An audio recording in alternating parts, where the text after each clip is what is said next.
Ռուսաստանցի գործարար Սամվել Կարապետյանը կշարունակի մնալ տնային կալանքի տակ։ Այսօր հակակոռուպցիոն դատարանը բավարարեց դատախազի միջնորդությունը, երկարաձգելով Կարապետյանի կալանքը ևս 3 ամսով։ Չնայած սահմանափակումներին դատարանը թույլատրեց Կարապետյանին տնային կալանքի պայմաններում հարցազրույցներ տալ։ Պաշտպանության կողմը հարց բացասվեց, կարևոր է հանրությանը այս կամ այն տեղեկատվություն փոխանցել լրատվամիջոցների հետ, շփումները դրան արգելված չէ։ Ուզում եք հարցազրույց տալ, կարող եք տալ։ Ուզում եք ձեր համախոհների հետ շփումներ ունենալ եւ որոշել, օրինակ, որ առաջին 30 հոգին են գնելու մինչեւ 2026 թվականի եւ ապրիլի 23-ը ներկայացվող ցուցակում կարող եք շփվել։ Նախորդ դատական նիստում գործարարի փաստաբանները միջնորդել էին, որ դատավորն առաջնահերթ քննի Կարապետյանի տնային կալանքից ազատելու հարցը, իսկ հանրային մեղադրող Արգամ Դալաքյանը պնդել էր, որ ազատության մեջ գտնվելու դեպքում Կարապետյանը կարող է ազդեցություն ունենալ գործով վկաների նկատմամբ։ Խափանման միջոցի փոփոխման վերաբերյալ դիրքորոշում հայտնելիս պաշտպան Արամ Վարդևանյանը նկատեց, Սամվել Կարապետյանը այս ընթացքում բացառապես պատշաճ վարքագիծ է դրսևորել, ուրեմն ինչու պետք է մնա անազատության մեջ։ Վարդևանյանը խոսեց նրա եկեղեցին պաշտպանելու մասին։ Մենք իհարկե ամբողջ շուրջ 9 ամսից ավելի տևող նախաքննության պայմաններում այդպես էլ չհասկացանք այդ հարցազրույցի, որը տևողությամբ 40 վայրկյան էր, լավ որն էր իշխանությունը բռնությամբ զավթելուն ուղղված կոչը։ Հասկանում ենք, որ մեր ձևով արտահայտությունը Սամվել Կարապետյանի կողմից հնչեցվելու դեպքում երևի թե ծայրահեղ վտանգավոր է, որտեղ դրանից առել եմ նաև ես, պատվարժան դատարան գործընկերներս եւ այլն, ոչ մի բառ չհարուցվեց, երևի թե հենց Սամվել Կարապետյանի կողմից դա հնչեցվելն էր ամենավտանգավորը։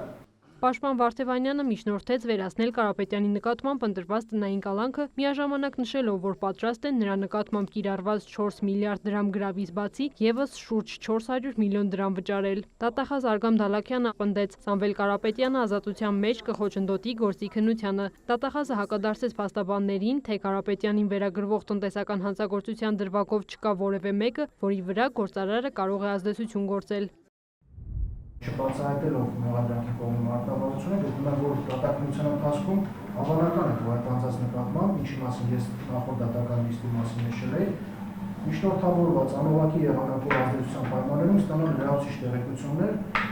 օրինակ պարտքի ներման զիջման այս երևույթի հետ կապված, որի հետ կապված փաստաթղթերը մեծ հաշվով այնքան ամբողջական չեն իշխանական իրականացնող դրամատուրգությամբ եղել են հասկանալի պատճառներով, բնականաբար այնտեղ Արցախի ներդրումային հիմնադրամի մասին է խոսքը եւ այդ անդամները պետք է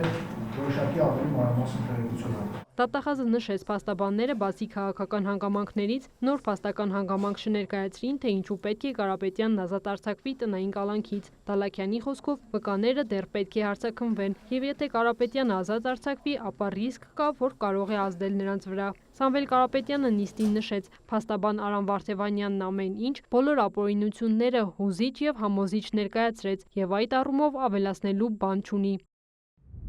Ուզում եմ արձանագրել, որ մեր իրավական համակարգի բոլոր ապօրինությունները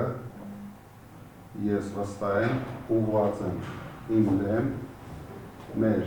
բոլոր թիմի անդամների դեմ, որպեսզի փորձեն կանգնեցնել մեր ժողովրդի ուժեղ Հայաստան ունենալու երազանքը, բայց ձեզ վստահեցնում եմ,